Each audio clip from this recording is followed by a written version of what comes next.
లక్షలాది మందికి మన తెలుగు మ్యాట్రిమోనీ ద్వారా వివాహాలు జరిగాయి. తెలుగు వారి నంబర్ 1 చాయిస్ తెలుగు మ్యాట్రిమోనీ.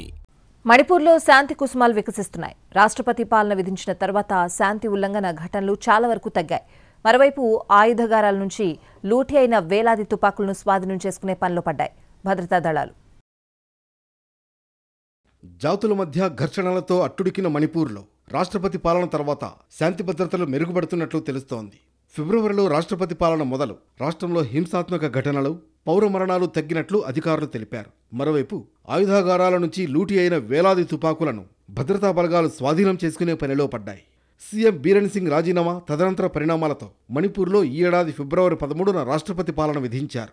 అప్పట్నుంచి పరిస్థితిలో చాలా మార్పు వచ్చిందని అధికారులు తెలిపారు. రాష్ట్రపతి పాలనకు ముందు 17,000కు పైగా దహనం, విధ్వంసం సంబంధిత ఘటనలు నమోదు కాగా ఆ తర్వాత ఒక్కటి చోటు చేసుకోలేదంటే పరిస్థితి ఎంతగా అదుపులోకి వచ్చిందో అర్థం చేసుకోవచ్చు.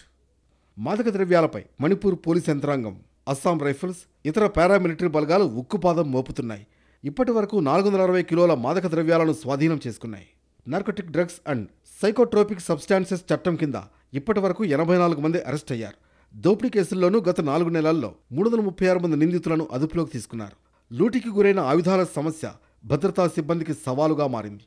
రాష్ట్రపతి పాలన విధించినప్పటి నుంచి కొత్తగా ఆయుధాలను ఎత్తికొట్టిన ఘటనలేవీ నమోదు కాలేదు. అంతకుముందు 6,020 తుపాకులు లూటీ కాగా వాటిలో చాలా వరకు వెనక్కి వచ్చేశాయి. గత 4 నెలల్లో 2,390 ఆయుధాలను అధికారులు స్వాధీనం చేసుకున్నారు. అంతేకాకుండా ఇటీవల 63 అక్రమ బంకర్లను కూల్చివేశారు. 2023 మే నుంచి కూల్చేసిన మొత్తం 548 బంకర్లకు ఇవి అదనంగా చెప్పవచ్చు.